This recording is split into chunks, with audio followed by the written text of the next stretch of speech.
Alright, so here it is. This is my Ethereum mining rig. I have a single GPU. I haven't connected it to a riser or anything. I just actually plugged it straight into the motherboard. If I did add any more GPUs, I'd probably start using risers. I haven't yet. I built this with the intention of being able to expand it up to 6 GPUs. Currently just using the one just to test it out. Didn't want to, I guess, spend any more money or invest anything more into the hardware at the time. Kind of wish I did with how much Ethereum has gone up and with how much the prices of video cards have gone up. But I didn't. But in any case, I haven't yet. I probably will expand this with a few more GPUs. I might go up to 6. If I do go up to 6, I'm going to need another power supply. So the power supply I got here is only a 650 watt, and I think I need like double that, or I think it was vaguely around like 11 or so, like 1,100 watts to support all 6 GPUs. Rather than buying one GPU that is powerful enough to do that, it's actually cheaper and more flexible to buy two power supplies and run a dual power supply setup. It's a little bit more elaborate, but it's totally doable. They actually detailed how to do this on the Ether mining subreddit in their wiki. And a lot of the decisions I've made in terms of parts have been based on what I found on that subreddit. I found that to be a very useful subreddit. I've linked to it on the page, so if you look at the description of the video, we'll have a link to our page. We have a lot more details on our page about the hardware I bought and how I set it up. We also have a link to that subreddit if you have trouble finding it. So that's where I got my information in and how I made my decisions. So this was pretty much I went with Nvidia. It's not as cheap, so you won't get ROI as quickly, but you will still get it, and ultimately it will give you more hash power. And the 1070 was the sweet spot. The 1080 doesn't give you a whole lot more for mining, maybe for gaming, but for mining, I think that the 1070 was optimal if you're not in a rush to get your money back quick and buy a cheaper GPU. If you are, maybe go AMD, but I went Nvidia. So 1070 was the best choice if you just want the most money and you don't care about how much you're putting into it. The motherboard was just a motherboard that supports up to 6 GPUs.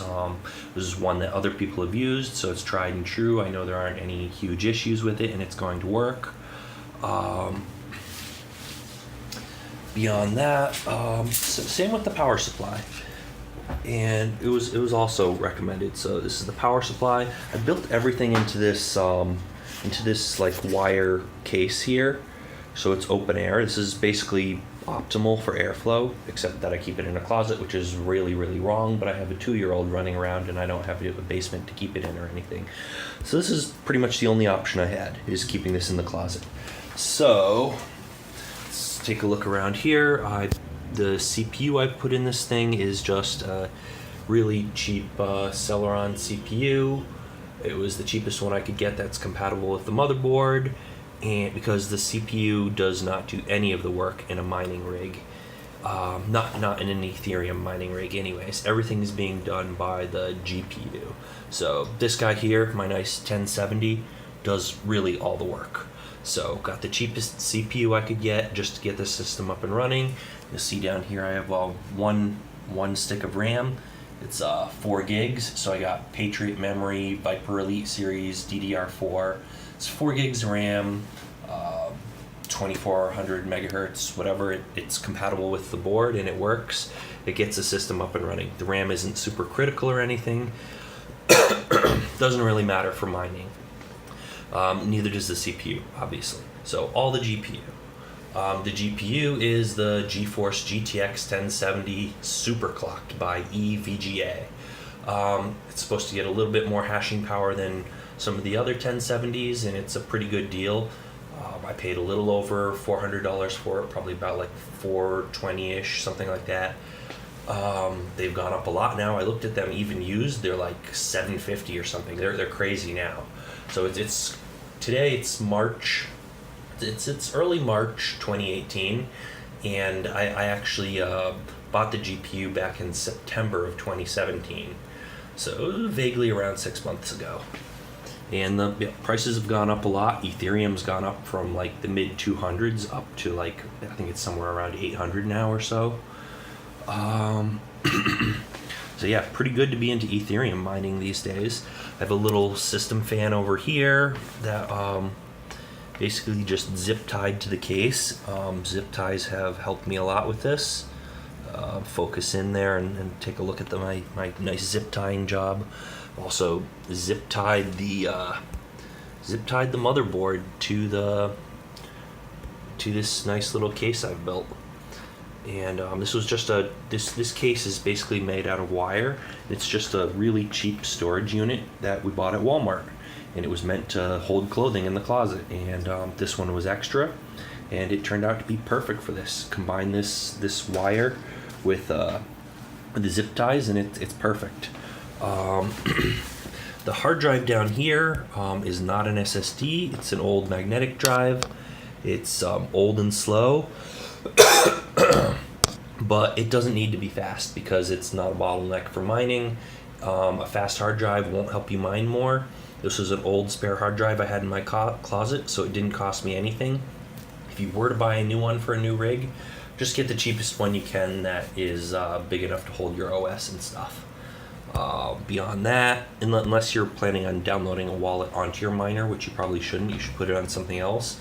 If you did want to download the blockchain, storage is a factor because it can take up a ton of space, but yeah, not something you really need to do for mining. You don't need to download the blockchain at all. I'm connected to a mining pool myself. We'll go over that when on my other page where I review the software setup. We use Ubuntu, and yeah, I'll go over all the packages and everything I had to install and how I set up the Claymore miner. I chose the Claymore miner. It makes sense. It's a little bit faster. They take some of your money, and it's proprietary, but it's a little bit faster, and it makes it easy to do dual mining, which I haven't actually set up yet. I haven't done a lot of things that I could do, so there's plenty of room for improvement. But anyway, there's that. So yeah, we've covered the power supply. Only one right now. When I expand for more GPUs, I'm going to need more than one power supply. I'm going to get a second power supply that's exactly the same as this and probably just stack it right on top of this. There's plenty of room on top here where I could just set the second power supply and zip tie it to the case. This one is zip tied in nice and securely, kind of at a weird angle just because of how the zip ties, just because of how the case is. What else here? We've done the CPU, the memory, the system board. Nothing too special. It's a pretty decent system board. But yeah, nothing too fancy. I've even zip tied the GPU on, which is temporary. This is because I've just stuck it into the slot and it's not a standard PC case. Once I get the riser cables, and I'll basically be hanging it. So really, we wouldn't want this GPU to be actually plugged in here. We would connect the riser cable. We would move the GPU up here and have it suspended above here. So probably like zip tie it here and have the riser cable going from the GPU to the system board. That way we could basically stack like 6 of them across here in this. If you see, like, this open area here is going to be all GPUs, one after the other. And yeah, I'm not going to be able to keep it in my closet anymore when I do that. Cooling is going to be kind of an issue at that point, but we'll cross that bridge when we get to it. The last but not least, this is one thing that is kind of good to have that you might take for granted if you have a PC case, or if you're using a PC case, you're used to building PCs that way. I did not use a PC case, and there's no power button on this thing. You can't just push a button on this system board. So in order to power it on, originally, if you look down here, I was actually taking a set of pliers and touching the right pins together where, just to get the thing to power up, which is kind of suboptimal, and it's a bit of a pain to have to do that every single time. So I bought this little cable here for a button. This is the power button. This is how I power the thing on now. I press this little button, powers it on. But this is basically a button that you would have inside your case. This would actually lead to the front of your PC case, and you would have another like external button piece on top of this that actually presses down on it. But this is what actually starts the system up, and all it does is connect a circuit. So this button just goes down to those these pins down here. So really you just have to touch the two pins together with a paper clip or whatever, screwdriver, and the thing will power up.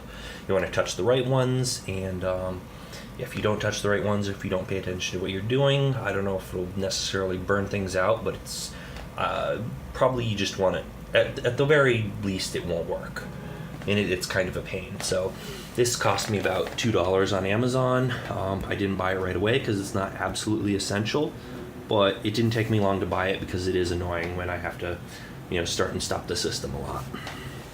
So yeah, that's pretty much it. That's my Ethereum mining rig.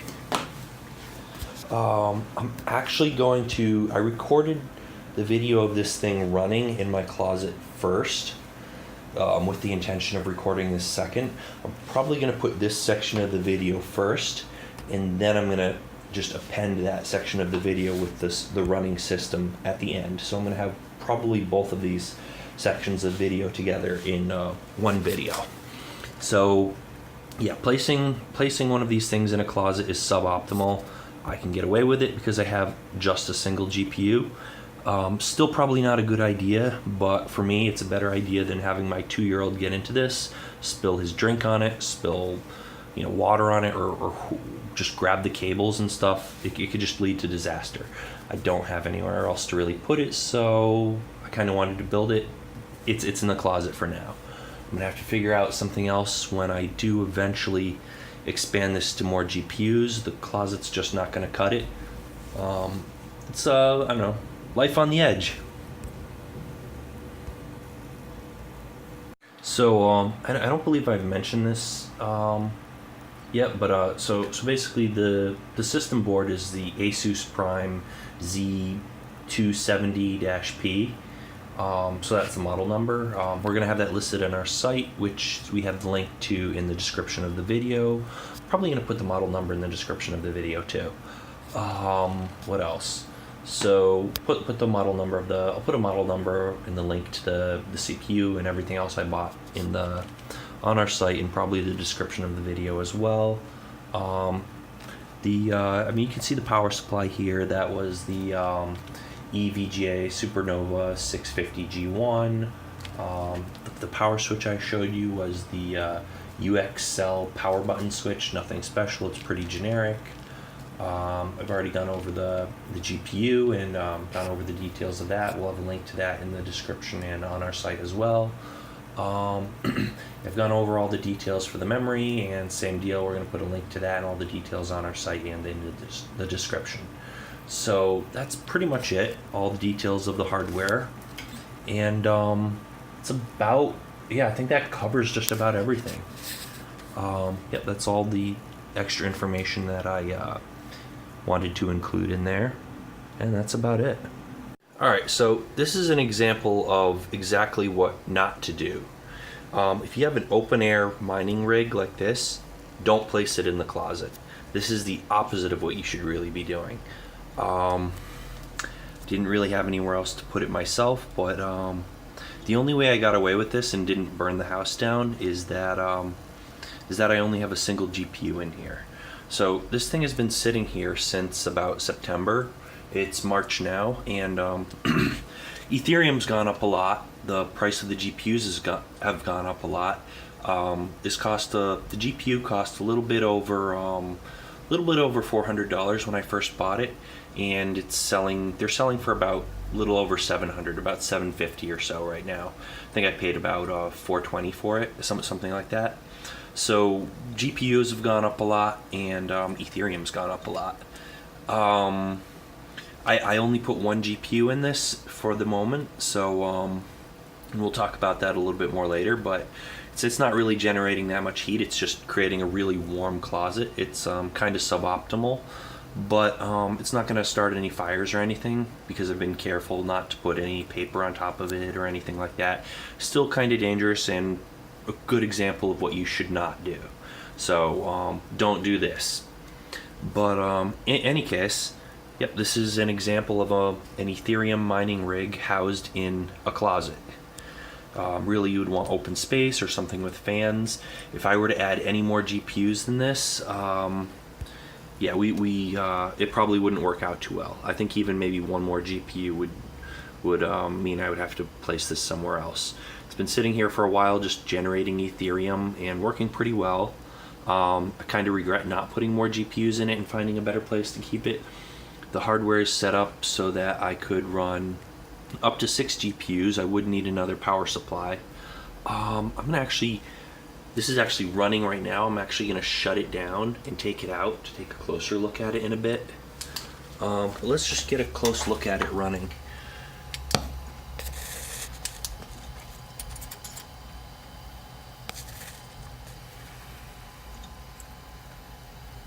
Yep, that's about it.